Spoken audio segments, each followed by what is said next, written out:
రావిర్యాలలో ఉన్న పౌర సరఫరాల సంస్థ గిడ్డంగిని పౌర సరఫరాల శాఖ ఎన్ఫోర్స్మెంట్ డిప్యూటీ తహసీల్దార్ మాచన రఘునందన్ శనివారం ఆకస్మిక తనిఖీ చేశారు. ఈ సందర్భంగా రఘునందన్ మాట్లాడారు.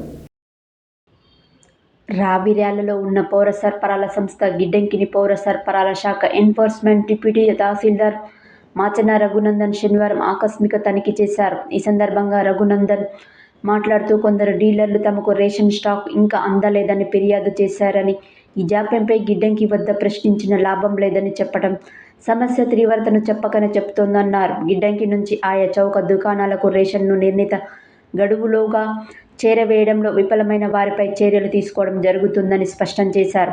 ఇన్ని రోజులు గడుస్తున్నా ఇంకా కొన్ని చౌక దుకాణాలకు రేషన్ చేరకపోవటం ఏంటని రఘునందన్ ప్రశ్నించారు. అంతేకాక గిడ్డంగి వద్ద క్రాసింగ్ చేసి సరుకును కాంటా వేయకుండా రవాణా చేయడం సరైన పద్ధతి కాదని అన్నారు.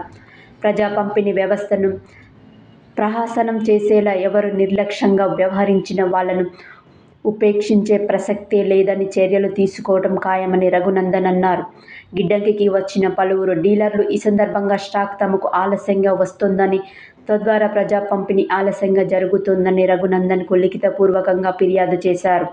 ఇలా మున్ముందు కూడా రేషన్ ఆలస్యం కాకుండా తగిన జాగ్రత్తలు తీసుకోవాలని కోరారు. ఎంఎల్ఎస్ పాయింట్ మండల లెవెల్ స్టాక్ పాయింట్ను చెక్ చేయడం జరిగింది. అయితే కొంతమంది చౌక దుకాణాల డీలర్లు తమ దుకాణాలకు బియ్యం తక్కువ వస్తున్నాయి, దాన్ని కొంచెం నియంత్రించండి అని సూచించి ఫిర్యాదు చేసిన తరిమిలా ఈరోజు ఇక్కడికి ఈ చౌక దుకాణాల డీలర్ల సమక్షంలోనే ఇక్కడ సందర్శించడం జరిగింది.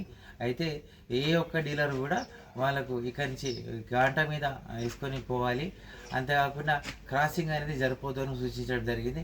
ఇక మీదట ఏ చౌక దుకాణంలో కానీ బియ్యం ఎందుకు తక్కువ వచ్చింది అంటే గోదాం కించి తక్కువ వచ్చింది అని ఫిర్యాదు రావద్దు. అంతేకాకుండా ఈ ప్రతి కాండోలో కూడా కరెక్ట్గా పోవాలి అనే ఒక కాన్సెప్ట్తోని ఈ గిడ్డంగిని వాళ్ళు తనిఖీ చేయడం జరిగింది. డీలర్